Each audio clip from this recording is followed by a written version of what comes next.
Hello दोस्तों, हम इस पुस्तक से हिंदी के वस्तुनिष्ठ प्रश्नों का अभ्यास कर रहे हैं, जिसमें हम बहुत सारे प्रश्न देख चुके हैं। बहुत सारे शीर्षक और बहुत सारी विधाओं से संबंधित जो भी वस्तुनिष्ठ प्रश्न हैं उनका अभ्यास हम कर चुके हैं। हमने हिंदी साहित्य के इतिहास संबंधी आदिकाल, भक्तिकाल, रीतिकाल, आधुनिक काल, हिंदी गद्य साहित्य के इतिहास संबंधी सारे प्रश्न, नाटक, एकांकी, उपन्यास और रिपोर्ट ताज, आत्मकथा, आलोचना, ऐसी बहुत सारी विधाएं हैं जिनके वस्तुनिष्ठ प्रश्न हमने देख लिए हैं, उनका अभ्यास कर लिया है।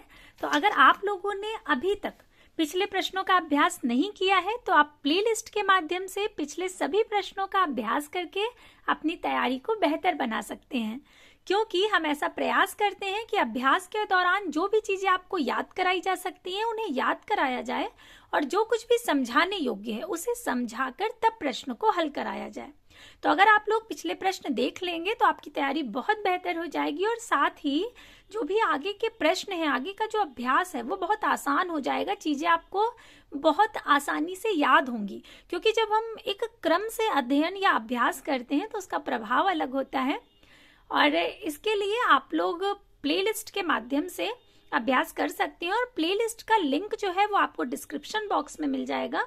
वहां आप देख सकते हैं अलग अलग शीर्षक और विधा के अनुसार प्लेलिस्ट बना दी गई है, जिससे आपको अभ्यास करने में आसानी रहे। और वहीं आपको टेलीग्राम चैनल का लिंक भी मिल जाएगा, जिसके माध्यम से आप लोग टेलीग्राम चैनल से जुड़ सकते हैं। और आप हिंदी विषय से जुड़े हुए किसी भी एग्जाम की तैयारी कर रहे हो, अर्थात कोई भी ऐसी परीक्षा जिसमें हिंदी विषय से जुड़े हुए प्रश्न आते हैं, तो ये सारे प्रश्न आपके लिए बहुत बहुत महत्वपूर्ण है अभ्यास के लिए।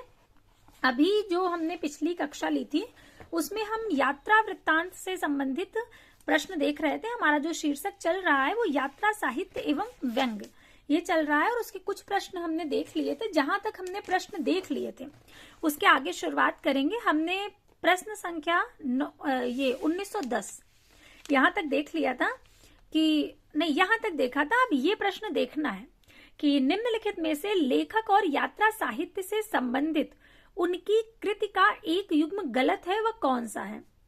निर्मल वर्मा, चीड़ों पर चांदनी, बिल्कुल सही है।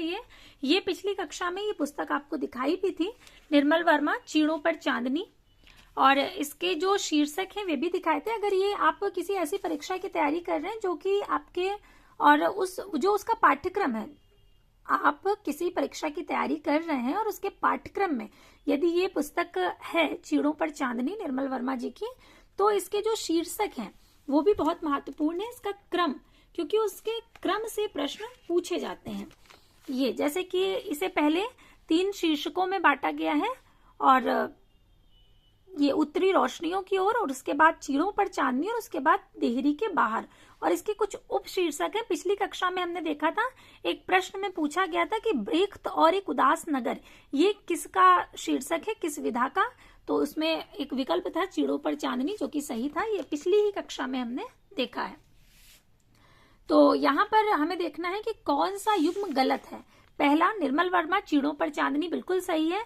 आगे का एक बूंद सहसा उछली, इसका हमने पिछली कक्षा में सन याद किया था। अगर आपको याद हो कि बूंद कैसी होती है, शून्य जैसी, जीरो जैसी, और उसके बिल्कुल बगल में जो संख्या है वो भी जीरो जैसी ही मिलती जुलती है, उसमें भी शून्य आता है, 6, और ये 1960 में प्रकाशित हुई थी। धर्मवीर भारती, किन्नर देश में, ये गलत है। और रामचंद्र शुक्ल का चिंतामणि, ये बिल्कुल सही है। धर्मवीर भारती किन्नर देश में, ये गलत है, क्योंकि किन्नर देश में ये राहुल सांकृत्यायन जी का है, न कि धर्मवीर भारती जी का। अब यहाँ पर रामचंद्र शुक्ल जी के चिंतामणि की बात हो रही है, और चिंतामणि को हमने जब पढ़ा था चिंतामणि के बारे में, तब इसके चारों भाग ये कब प्रकाशित हुए थे, उनके संपादक कौन थे, ये सब याद किया था। अब आपको तुरंत वो चीजें दोहरानी है। आपसे हमेशा कहती हूँ कि जब भी कुछ ऐसा आए और आपको वो आता है, उससे संबंधित कोई भी तथ्य आपको पता है, तो वो तुरंत आपको दोहराना है। तो चिंतामणि सबसे पहली चीज कितने भागों में प्रकाशित हुई, 4 भागों में प्रकाशित हुई। ये 4 भागों में प्रकाशित हुई, चिंतामणि भाग 1, चिंतामणि भाग 2, चिंतामणि भाग 3 और चिंतामणि भाग 4। अब चिंतामणि का जो भाग 1 प्रकाशित हुआ था वो कब प्रकाशित हुआ था, चिंतामणि भाग 1, चिंतामणि का जो भाग 1 है वो प्रकाशित हुआ था 1939 ईस्वी में। इसके सन हमने याद किए थे। अगर आपने वो कक्षा नहीं ली है तो जरूर ले लीजिएगा। तभी आपसे कहती हूँ कि क्रम से पढ़िए। सारे जो पिछले प्रश्न हैं उनका अभ्यास करिए। तो पहला प्रकाशन हुआ था 1939 ईस्वी में, उसके बाद जो दूसरा भाग आया था वो आया था 1945 ईस्वी में, जो तीसरा भाग आया था वो आया था 1983 ईस्वी में, और चौथा भाग प्रकाशित हुआ था 2002 ईस्वी में। मुझे याद है, तो आशा करती हूँ कि आपको भी याद होगा अभी तक। तो 1939 में जो पहला भाग प्रकाशित हुआ था, इसको संपादित किया था स्वयं आचार्य रामचंद्र शुक्ल जी ने। ये रामचंद्र शुक्ल जी ने स्वयं इसे संपादित किया था। और ये पहले, ये भी ध्यान रखिएगा कि जो चिंतामणि है ये पहले विचार वीथी नाम से प्रकाशित हुई थी 1930 ईस्वी में, फिर बाद में इसका नाम चिंतामणि पड़ा था और चिंतामणि भाग 1 से प्रकाशित हुई थी 1939 में। और फिर 1945 में जो दूसरा भाग प्रकाशित हुआ, इसका संपादन किया था विश्वनाथ प्रसाद मिश्र जी ने, विश्वनाथ प्रसाद मिश्र जी ने। और जो तीसरा भाग पहला भाग 1939, 45, 1983 में जो तीसरा भाग प्रकाशित हुआ है, इसका संपादन किया था नामवर जी ने। इसका संपादन किसने किया? नामवर जी ने, नामवर सिंह जी ने। और जो चौथा भाग प्रकाशित हुआ है 2002 ईस्वी में, इसको संपादित किया था कुसुम चतुर्वेदी जी और ओम प्रकाश सिंह जी ने ये संयुक्त रूप से प्रकाशित किया था। तो आप ध्यान रखिएगा, पहला भाग कब प्रकाशित हुआ? चिंतामणि 4 भागों में प्रकाशित हुई। पहली चीज, पहला भाग 1939 में प्रकाशित हुआ, रामचंद्र शुक्ल जी ने इसे स्वयं संपादित किया था। दूसरा भाग 1945 में प्रकाशित हुआ, इसे विश्वनाथ प्रसाद मिश्र जी ने संपादित किया। और तीसरा भाग 1983 में प्रकाशित हुआ, इसे नामवर सिंह जी ने संपादित किया था। और 2002 में जो चौथा भाग प्रकाशित हुआ है, कुसुम चतुर्वेदी और ओम प्रकाश सिंह जी ने संयुक्त रूप से इसे प्रकाशित करवाया था। तो ये चिंतामणि, क्योंकि यहाँ पर शब्द आया चिंतामणि और इससे संबंधित ये सारे तथ्य हमें पता थे, इसलिए हमने इनको तुरंत दोहरा लिया है। और आशा करती हूँ कि अगर आप भूल भी गए होंगे तो आपको ये सारी चीजें याद आ गई होंगी। अगर आपने कक्षा ली है तब तो ये बिल्कुल दृढ़ हो गया होगा, अब आप इसे भूल ही नहीं सकते। एग्जाम आपका हो जाएगा, परीक्षा आपकी हो जाएगी, उसके बाद भी आपको ये याद रहेगा कि चिंतामणि 4 भागों में प्रकाशित हुई थी और कब प्रकाशित हुई थी? 1939, 1945, 1983 और 2002 में। और इसके जो संपादक रहे हैं उनके भी नाम, क्योंकि संपादकों के नाम भी पूछे जाते हैं परीक्षा में। अब हम अगले प्रश्न पर आएंगे, अगला प्रश्न देखेंगे। अगला प्रश्न है, किन्नर देश में किस विधा की रचना है? ये निबंध है, संस्मरण है, रिपोर्ट ताज है या यात्रा वृत्तांत है? तो ये यात्रा वृत्तांत है, विकल्प डी सही होगा। किन्नर देश में राहुल सांकृत्यायन जी का है और ये 1948 ईस्वी में प्रकाशित हुआ था।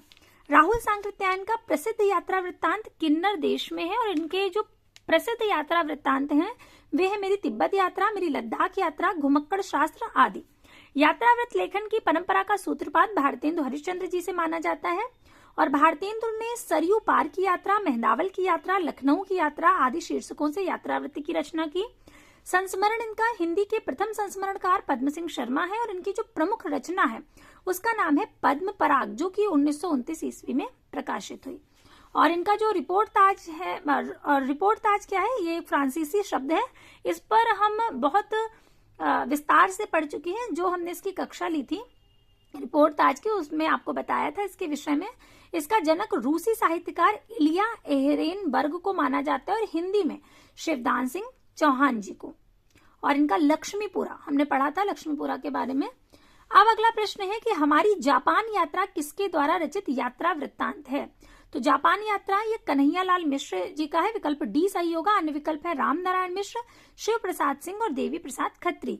हमारी जापान यात्रा कन्हैयालाल मिश्र प्रभाकर द्वारा रचित ये यात्रा वृत्त है, जबकि यूरोप यात्रा में 6 मास राम नारायण मिश्र का, पृथ्वी प्रदक्षिणा शिव प्रसाद गुप्त का और रामेश्वर यात्रा, बद्रिकाश्रम यात्रा और देवी प्रसाद खत्री द्वारा रचित ये यात्रा वृत्तांत है।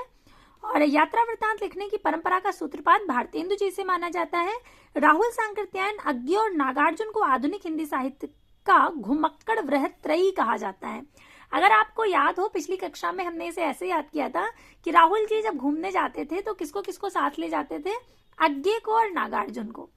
तब भी आपको बताया था कि वास्तव में नहीं ले जाते थे, ये सिर्फ याद रखने के लिए है।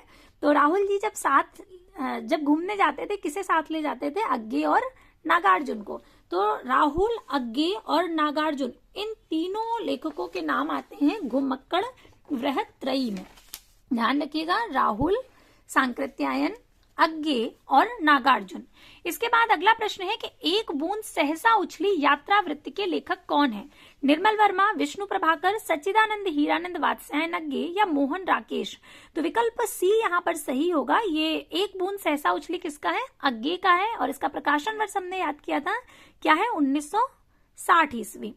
एक बूंद सहसा उछली सच्चिदानंद हीरानंद वात्स्यायन अज्ञे की यात्राओं का समुद्र पारी संसार है और यह सारे यूरोप का यात्रावृत्त है। अज्ञे की प्रमुख यात्रावृत्त रचना जो है वे है अरे यायावर रहेगा याद। मोहन राकेश की प्रमुख यात्रावृत्त रचना आखिरी चट्टान तक 1953 ईस्वी। और विष्णु प्रभाकर की प्रमुख जो यात्रावृत्त रचना है वे है ज्योतिपुंज हिमालय, जमुना गंगा के नैहर में और हमसफर मिलते रहे, हंसते निर्झर, दहकती भट्टी। और निर्मल वर्मा की जो प्रमुख यात्रावृत्त रचना है चीड़ों पर चांदनी, जो कि अभी हमने देखा था, इसका प्रकाशन वर्ष भी बहुत महत्वपूर्ण है। चीड़ों पर चांदनी ये 1964 ईस्वी में प्रकाशित हुआ था। अगला प्रश्न है कि राहुल सांकृत्यायन द्वारा लिखित यात्रा वृत्तांत कौन सा है इनमें से? आंखों देखा रूस, पृथ्वी परिक्रमा या यात्रा के पन्ने या लद्दाख यात्रा की डायरी। तो विकल्प सी सही होगा, यात्रा के पन्ने। राहुल सांकृत्यायन द्वारा लिखित जो यात्रा वृत्तांत है वो यात्रा के पन्ने हैं। राहुल सांकृत्यायन द्वारा लिखित यात्रा वृत्तांत यात्रा के पन्ने।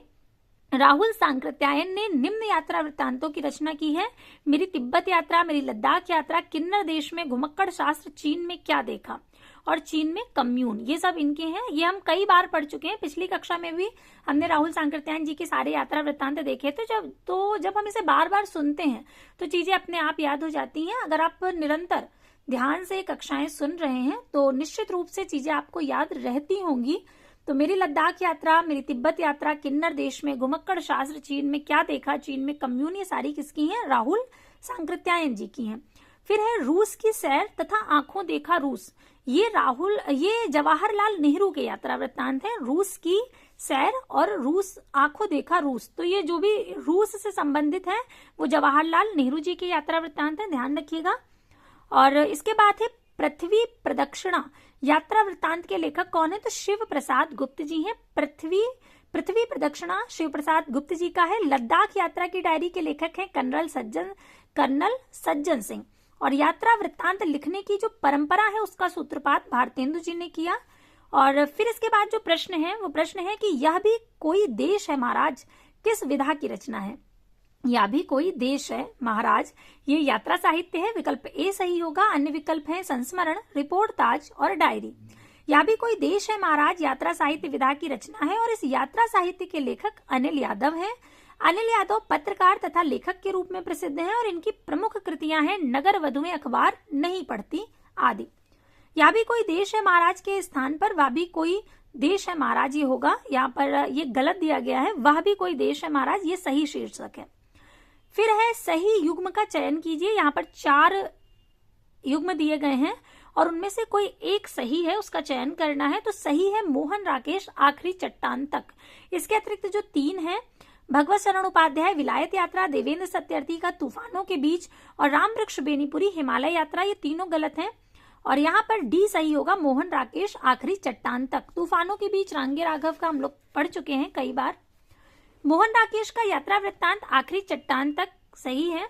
और भगवत शरण उपाध्याय का जो प्रमुख यात्रा वृत्तांत है वो है वह दुनिया मैंने देखा, कलकत्ता से पीकिंग और सागर की लहरों पर। और देवेंद्र सत्यार्थी की कृति है धरती गाती है और बुक सेलर की डायरी। वहीं रामवृक्ष बेनीपुरी द्वारा लिखित है पांवों में पंख बांधकर। ये इनके 2 हैं यात्रा वृत्तांत, पैरों में पंख बांधकर। और इसके अतिरिक्त एक और है उड़ते चलो उड़ते चलो। ये हमने याद किया था, पैरों में पंख बांधकर उड़ते चलो उड़ते चलो। और रामवृक्ष बेनीपुरी जी का है। इसके बाद अगला प्रश्न है कि दूर से दबी दबी सी सुनाई देने वाली गड़गड़ाहट पास जाने पर कर्णभेदी घोष में बदल गई। यहाँ का तांडव देखते ही बनता है। चट्टानों पर मानो हजारों मूसल बरस रहे हैं। उपर्युक्त पंक्तियां किस कृति से उद्धृत हैं? तो ये पंक्तियां हैं सौंदर्य की नदी नर्मदा। विकल्प डी सही होगा। अन्य विकल्प है अतीत के चलचित्र, लद्दाख की यात्रा और स्मृति की रेखाएं। ये राजस्थान कॉलेज लेक्चरर भर्ती परीक्षा में पूछा गया प्रश्न है। ये विशेष रूप से इस तरह के प्रश्न आपसे कहती हूँ कि तब आते हैं जब वो पाठ्यक्रम में लगे होते हैं, तो बीच से कुछ अंश पूछ लिया जाता है। और लेकिन ऐसा नहीं है कि ये प्रश्न आपके लिए महत्वपूर्ण नहीं है, क्योंकि सौंदर्य की नदी नर्मदा, ये रचना किसकी है? ये किसी भी परीक्षा में पूछा जा सकता है। सौंदर्य की नदी नर्मदा जो है ये अमृतलाल बेगड़ जी की है। अमृतलाल जी ने बहुत कार्य किया था नर्मदा के लिए। यह यात्रा वृत्तांत विधा की कृति है, जबकि अतीत के चलचित्र स्मृति की रेखाएं महादेवी वर्मा कृत रेखा चित्र विधा की रचना है तथा लद्दाख की यात्रा राहुल सांकृत्यायन कृत यात्रा वृत्तांत। फिर है सौंदर्य की नदी नर्मदा यात्रा वृत्तांत का अंतिम पड़ाव कौन सा है? तो अंतिम पड़ाव है कोलियाद में भरूच। सौंदर्य की नदी नर्मदा यात्रा वृत्तांत का जो अंतिम पड़ाव है उसका नाम है कोलियाद में भरूच। सौंदर्य की नदी नर्मदा यात्रा वृत्तांत के पड़ाव निम्नलिखित हैं। जबलपुर से छेवलिया, छेवलिया से मंडला और मंडला से छिनगांव, छिनगांव से अमरकंटक, अमरकंटक से डिंडौरी और डिंडौरी से महाराजपुर, महाराजपुर से ग्वारीघाट और मीठी तलाई से कोलियाद और कबीरबढ़ से विमलेश्वर और केली के शूलपाड़ेश्वर आदि इस यात्रा वृत्तांत के पड़ाव हैं। जहां तक मुझे याद आ रहा है कि ये यात्रा वृत्तांत कक्षा 7 या 8 में से किसी पुस्तक में ये रहता भी है पाठ्यक्रम में। अब हम अगले प्रश्न पर आते हैं। अगला है यात्रा वृत्तांत के लेखक एवं यायावर के रूप में जिनकी प्रसिद्धि है वे कौन है? तो वे हैं राहुल सांकृत्यायन जी। विकल्प बी सही होगा। अन्य विकल्प है नागार्जुन, सेठ गोविंद दास और महादेवी वर्मा। यात्रा वृत्तांत के लेखक एवं यायावर के रूप में राहुल सांकृत्यायन को विशेष प्रसिद्धि मिली और अधातो घुमक्कड़ जिज्ञासा उनका एक महत्वपूर्ण लेख है जिसमें यात्रा वृत्तांत एक संपूर्ण विवरण दिया गया है। तो यहाँ पर विकल्प बी सही होगा। और जब यहाँ पर राहुल सांकृत्यायन जी का नाम आ रहा है तो फिर ये भी हम देख लेते हैं कि घुमक्कड़ वृहत्रयी में किन 3 लेखकों के नाम आते हैं। तो राहुल जी जब घूमने जाते थे तो अपने साथ किसे किसे ले जाते थे? अग्गे जी और नागार्जुन जी को। तो राहुल सांकृत्यायन, अग्गे और नागार्जुन ये 3 नाम घुमक्कड़ वृहत्रयी में आते हैं। अगला प्रश्न है राहुल सांकृत्यायन द्वारा लिखित तिब्बत की सीमा पर किस विधा की रचना है? ये रेखा चित्र है, रिपोर्ट ताज है, यात्रा वृत्त है या डायरी है? तो विकल्प बी सही होगा, यात्रा वृत्त। राहुल सांकृत्यायन द्वारा लिखित तिब्बत की सीमा पर यात्रा वृत्त विधा की रचना है। इनके जो अन्य प्रमुख यात्रा साहित्य हैं मेरी तिब्बत यात्रा, किन्नर देश में, घुमक्कड़ शास्त्र और यात्रा के पन्ने आदि। फिर अगला प्रश्न है पैरों में पंख बांधकर यात्रा वृत्तांत के लेखक कौन है? रामवृक्ष बेनीपुरी, रांगे राघव, भगवत शरण उपाध्याय या राहुल सांकृत्यायन? तो विकल्प ए बिल्कुल सही होगा। पैरों में पंख बांधकर, ये रामवृक्ष बेनीपुरी का है। पैरों में पंख बांधकर उड़ते चलो, ये 2 इनके हैं। पैरों में पंख बांधकर यात्रा वृत्तांत के लेखक रामवृक्ष बेनीपुरी हैं और इनका एक यात्रा वृत्तांत उड़ते चलो भी है। भगवत शरण उपाध्याय का यात्रा वृत्तांत वह दुनिया में, कलकत्ता से पेकिंग है तथा राहुल सांकृत्यायन का जो यात्रा वृत्तांत है मेरी तिब्बत यात्रा, मेरी लद्दाख यात्रा, किन्नर देश में, घुमक्कड़ शास्त्र और यात्रा के पन्ने, एशिया के दुर्गम भूखंड आदि हैं। फिर इसके बाद प्रश्न है कि ठेले पर हिमालय के संदर्भ में कौन सा कथन सही है? ठेले पर हिमालय धर्मवीर भारती जी का है और इसके संबंध में जो सही कथन है उसे चुनना है। पहला है इसमें धर्मवीर भारती ने शिमला और स्वीडन के सौंदर्य की तुलना की है, बिल्कुल गलत है। इसमें शुक्ल जी ने श्रीनगर और मनाली का वर्णन किया है, ये भी गलत है। इसमें बंबई के बहाने दार्जिलिंग का सौंदर्य वर्णन है, ये भी गलत है। इसमें धर्मवीर भारती ने कौसानी क्षेत्र की सुंदरता का वर्णन किया है, बिल्कुल सही है, विकल्प डी। ठेले पर हिमालय के संदर्भ में कथन, इसमें धर्मवीर भारती ने कौसानी क्षेत्र की सुंदरता का वर्णन किया है, सही है। धर्मवीर भारती की रचनाएं हैं ठंडा लोहा, 7 गीत वर्ष, कनुप्रिया, सपना अभी भी, आद्यंत और यात्रा साहित्य निम्न है। यादें यूरोप की और यात्रा चक्र। यात्रा चक्र धर्मवीर भारती जी का है, पहले भी हम लोग याद कर चुके हैं। अगला प्रश्न है कि एलिफेंटा गुफाएं मुख्यतः किस मत से संबद्ध हैं और किस विशेष अर्थ में पूछा गया है? पीयूष प्रवाह में संकलित जो यात्रा वृत्तांत है उसके आधार पर पूछा गया है। ये राजस्थान स्कूल शिक्षा प्राध्यापक परीक्षा में पूछा गया प्रश्न है। तो पुस्तक का नाम है पीयूष प्रवाह। तो एलिफेंटा गुफाएं मुख्यतः शैव मत से संबद्ध हैं, ये सही होगा, विकल्प बी शैव मत। इसके बाद प्रश्न है कि हिंदी यात्रा साहित्य का जनक किसे कहा जाता है? काका कालेलकर को, राहुल सांकृत्यायन को, निर्मल वर्मा को या अग्गे को? तो विकल्प बी सही होगा, राहुल सांकृत्यायन को। हिंदी यात्रा साहित्य का जनक राहुल सांकृत्यायन को माना जाता है। हिंदी यात्रा साहित्य का जनक राहुल सांकृत्यायन को कहा जाता है और इनके यात्रा साहित्य मेरी तिब्बत यात्रा, मेरी लद्दाख यात्रा, यात्रा के पन्ने, एशिया के दुर्गम भूखंड, चीन में कम्यून आदि हैं। फिर इसके बाद अगला प्रश्न है कि निर्मल वर्माकृत चीड़ों पर चांदनी क्या है? यात्रा वृत्तांत है, उपन्यास है, कहानी है या जीवनी है? तो विकल्प ए सही होगा, यात्रा वृत्तांत। निर्मल वर्माकृत चीड़ों पर चांदनी एक यात्रा वृत्तांत है और इसे निर्मल वर्मा ने यूरोप के दौरे पर लिखा। इसका प्रकाशन सन 1964 ईस्वी में हुआ था। फिर प्रश्न है कि तंत्रालोक से यंत्रालोक तक किसका लिखा यात्रा वृत्तांत है? तो तंत्रालोक से यंत्रालोक तक ये नगेंद्र जी का है, विकल्प डी सही होगा। अन्य विकल्प है देवेंद्र सत्यार्थी, राहुल सांकृत्यायन और निर्मल वर्मा। तंत्रालोक से यंत्रालोक तक ये नगेंद्र का लिखा यात्रा वृत्तांत है और राहुल सांकृत्यायन का यात्रा वृत्तांत मेरी तिब्बत यात्रा, मेरी लद्दाख यात्रा, किन्नर देश और घुमक्कड़ शास्त्र यात्रा के पन्ने, चीन में क्या देखा आदि। और निर्मल वर्मा का जो यात्रा वृत्तांत है उसका नाम है चीड़ों पर चांदनी। और चीड़ों पर चांदनी कब प्रकाशित हुआ था? 1964 ईस्वी में। इसका प्रकाशन वर्ष महत्वपूर्ण है। हिमांशु जोशी के यात्रा वृत्तांत का शीर्षक क्या है? सूरज चमके आधी रात, विकल्प ए सही होगा। सूरज चमके आधी रात ये हिमांशु जोशी का है। अन्य विकल्प है मेरी जापान यात्रा, भारत भ्रमण के दिन और लंका यात्रा। हिमांशु जोशी के यात्रा वृत्तांत का शीर्षक सूरज चमके आधी रात। यात्रा करना मनुष्य की नैसर्गिक प्रवृत्ति है और हम अगर मानव इतिहास पर नजर डालें तो पाएंगे कि मनुष्य के विकास की गाथा में यायावरी का महत्वपूर्ण योगदान है।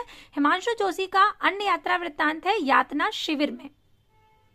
तो वास्तव में जो यायावरी है अर्थात जो घूमना है उसमें हमारा विकास होता है और घूमना ही चाहिए। हमें जितना भी संभव हो हमें भ्रमण करना चाहिए। नई नई चीजें देखते हैं हम तो हमारा जो एक तरह से कहते हैं मस्तिष्क को भी, हमारे जो मानसिक स्थिति है उसको भी विस्तार मिलता है। अगला प्रश्न है कि निम्नलिखित यात्रा वृत्तांत विषयक रचनाओं को उनके रचनाकारों के साथ सुमेलित करना है। एक तरफ यात्रा वृत्त दिए गए हैं, यात्रा वृत्तांत दिए गए हैं और एक और उनके लेखकों के नाम है। आखिरी चट्टान तक ये मोहन राकेश जी का है। अरे यायावर रहेगा याद ये किसका है? अज्ञे का है।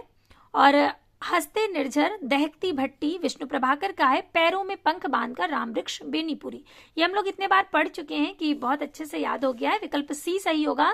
पहले का दूसरा, दूसरे का पांचवा, तीसरे का पहला और चौथे का तीसरा। आखिरी चट्टान तक मोहन राकेश, अरे यायावर रहेगा याद अज्ञे और अज्ञे का एक बूंद सहसा उछली कब प्रकाशित हुआ था? 1960 ईस्वी में। हंसते निर्जर दहकती भट्टी विष्णु प्रभाकर, पैरों में पंख बांधकर रामवृक्ष बेनीपुरी और अरबों के देश में गोपाल प्रसाद व्यास। इसके बाद प्रश्न है कि देश विदेश यात्रा वर्णन का लेखक कौन है? तो देश विदेश ये रामधारी सिंह दिनकर जी का है, विकल्प ए सही होगा। अन्य विकल्प है रामवृक्ष बेनीपुरी, रांगे राघव और भगवत शरण उपाध्याय। विकल्प ए रामधारी सिंह दिनकर सही है। रामधारी सिंह दिनकर ने 2 यात्रा वृत्तांत लिखे, देश विदेश मेरी यात्राएं और शेष का विवरण है पैरों में पंख बांधकर उड़ते चलो और भगवत शरण उपाध्याय वह दुनिया में और कलकत्ता से पेकिंग। ये भगवत शरण उपाध्याय जी के बहुत प्रसिद्ध हैं ये दोनों ही। वह दुनिया में भगवत शरण उपाध्याय, उस दुनिया में कौन है? भगवत है, भगवत शरण उपाध्याय। हम इस तरह से इसको याद रख सकते हैं। अगला प्रश्न है कि यादें यूरोप की किस रचनाकार की यात्रा रचना है? तो यादें यूरोप की धर्मवीर भारती जी का है, विकल्प डी सही होगा। अन्य विकल्प है रामदास मिश्र, काका कालेलकर और राहुल सांकृत्यायन। यादें यूरोप की धर्मवीर भारती का यात्रा वृत्तांत है। इनकी जो अन्य रचनाएं हैं वे हैं यात्रा चक्र, ठेले पर हिमालय आदि। काका कालेलकर का जो यात्रा वृत्तांत है हिमालय की यात्रा, सूर्योदय का देश। राहुल सांकृत्यायन के यात्रा वृत्तांत है मेरी लद्दाख यात्रा, मेरी तिब्बत यात्रा, यात्रा के पन्ने, एशिया के दुर्गम भूखंड, चीन में कम्यून, किन्नर देश में और राहुल यात्रावली, चीन में क्या देखा। फिर प्रश्न है यात्रिक शीर्षक यात्रा वृत्त की लेखिका कौन है? तो जो यात्रिक शीर्षक से यात्रा वृत्त है उसकी लेखिका है शिवानी, विकल्प ए सही होगा। अन्य विकल्प है चित्रा मुदगल, मन्नू भंडारी और मृणाल पांडे।